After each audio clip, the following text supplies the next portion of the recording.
Greetings, welcome to another episode of Man Cave Meals. Tonight we're going to give the Big Joe here its inaugural run. I picked up a monster beef brisket today at Sam's Club. It weighs 19.7 pounds. Probably the biggest brisket I've ever seen. So we're going to fire the Big Joe up. We're going to cook probably in the neighborhood of 275 degrees and get it on, get it going, and let it go overnight into tomorrow. Not sure how long it's going to take, but let's get started. Okay, I've loaded up the Big Joe firebox with some charcoal and spread some applewood chunks throughout. So I'm going to stick one of the Kamado Joe fire starters down in here.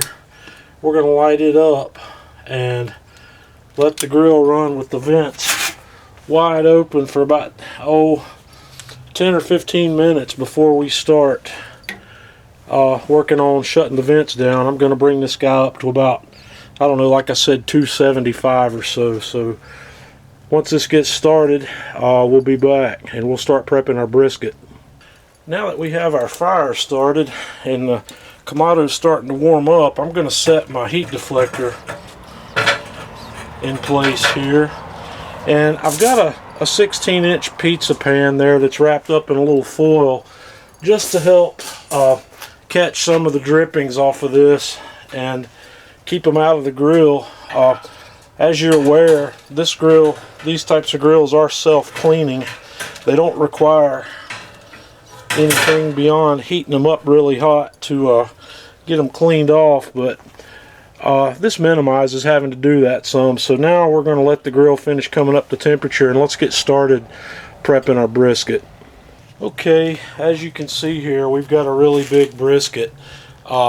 This guy, according to the label, is 19.69 pounds, and it's hanging off both ends of a 15 by 20 inch long cutting board. The first thing we're going to do is we're going to trim off some of this fat. This is the top side. We've got our flat side down here, our thicker point end up here. So we're going to get to work trimming some of this fat off, and then we'll be back and I'll show you the rub that we're going to put on here.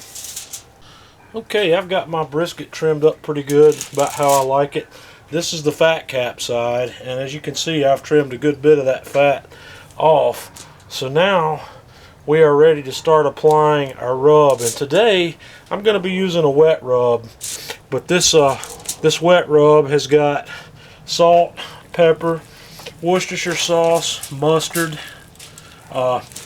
onion powder, garlic, and a few other goodies in it. And it's probably one of my favorite rubs for a brisket. So we're going to rub this guy down with this and then flip it over and rub the top, and then we'll be right back. We're going to let this guy sit for, I don't know, 30 minutes or so like this while our grill finishes coming up to temp, and then we will toss this bad boy on the Big Joe and let her rip. Okay folks, our grill's up to temp, so we're going to raise the lid here on the Big Joe and get this bad boy cooking. There we go. We're going to get it on there. I'm going to get that guy repositioned a little bit. We're going to put the meat probe in and watch it cook. We're going to slide this guy right in the thick part of the flat. We won't be opening the lid on this cook for quite some time, so I'm going to get it back down and we'll watch it go.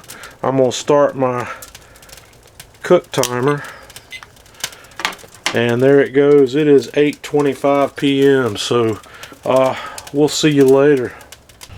Okay folks, we're 11 hours and 10 minutes into this cook. My temperature probe's telling me that we're at 196 in the flat, so we're going to open it up for the first time here and have a look and get a couple of temperature readings, and that's feeling good. I think she's ready to come off. Okay, we're going to get this guy separated here at the point. And once we get these two pulled apart, we're going to foil the flat, and then we're going to cut the point into cubes for burn ends. So we'll be right back.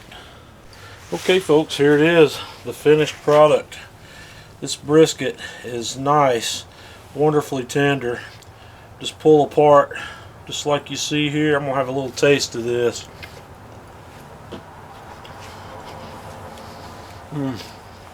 That's perfect. So we're going to finish slicing this bad boy up, get it vacuum sealed. I'm going to cube up the point instead of making burn ends and use it for some chili meat for a upcoming cook. So we'll get to work here. So until next time, Man Cave Meals.